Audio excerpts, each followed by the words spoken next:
Salut à tous, bienvenue dans ce débrief Canal FPM. Aujourd'hui je me retrouve avec Paul une nouvelle fois pour donc débriefer ce match Espagne-Croatie. Salut Paul. Salut Pierre. Donc Espagne-Croatie, un vrai match test pour les deux équipes, avec une Espagne qui a fait vraiment une forte impression sur les deux premiers matchs de poule, et la Croatie qui a su se montrer aussi plutôt bonne sur ces deux premiers matchs. Sauf que là, la différence sur ce match-là, c'est que Modric est absent. Oui, exactement. On a eu des réponses pendant ce match. Notamment après des super matchs d'Iniesta durant les deux premières rencontres. Cette fois-ci, il s'est montré un peu plus en retrait. On ne sait pas si c'est dû à son âge qui commence à être un petit peu avancé. On rappelle qu'il a quand même 32 ans. Mais il a été quand même bien suppléé par un super David Silva durant tout le match et aussi un très bon Fabregas en première mi-temps. C'est vrai. Mais après, voilà, la première mi-temps, comme on en parlait, l'Espagne domine complètement comme à l'image surtout de ces deux premiers matchs. Et ils se font surprendre dans les dernières minutes de la première mi-temps. Et c'est là que s'opère en fait la première vraie cassure du match, même si on peut aussi rajouter le penalty manqué de Ramos à la 70e. Donc je te propose de regarder les performances globales. Donc c'est simplement, on a la conclusion l'animation et la possession qui sont pour l'Espagne sur ce match incontestablement, mais la conclusion est pour les Croates. Donc ça se retrouve plus en détail sur les graphes. Exactement, on a véritablement le réalisme croate qui s'est exprimé à travers nos évaluations. On peut voir qu'en conclusion, ils ont 2 buts, une excellente occasion et une tentative dangereuse sur tout le match. Donc c'est vraiment le réalisme à l'état pur.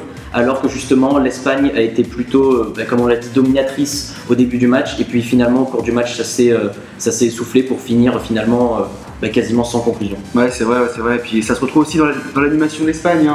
Quand on prend les graphiques, 5-6 en moyenne d'animation pour l'Espagne, c'est quand même bien en deçà de ce à quoi nous sommes habitués avec les deux premiers matchs. Une animation assez forte au début, assez présent, et ça s'essouffle pour finalement stagner à une note autour de 5 sur le match. Donc c'est assez décevant de la part des Espagnols, alors que eux, les Croates, certes, n'ont pas l'animation pour eux sur ce match, mais c'était pas vraiment leur but non plus de mener le jeu sur ce match. Ils ont bien su jouer en compte, bien attendre en première mi-temps.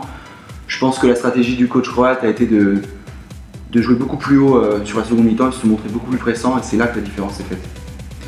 Oui, et surtout justement cette patience croate, elle a eu raison des Espagnols qui finalement, on dirait, vouaient tout leur jeu vers l'attaque. Et c'est pour ça notamment qu'en défense, on a vu de nombreux espaces qui se sont créés, les lignes étaient vraiment désorganisées alors que les Croates justement attaquaient tous en bloc et bien organisés. Et finalement, voilà, comme on peut voir avec les statistiques défensives, on voit bien que l'Espagne a été en danger sur le peu d'occasions qu'ont pu se créer les Croates. Donc on peut penser notamment à la barre de Mandzukic. Rakitic, pardon. Je t'en prie.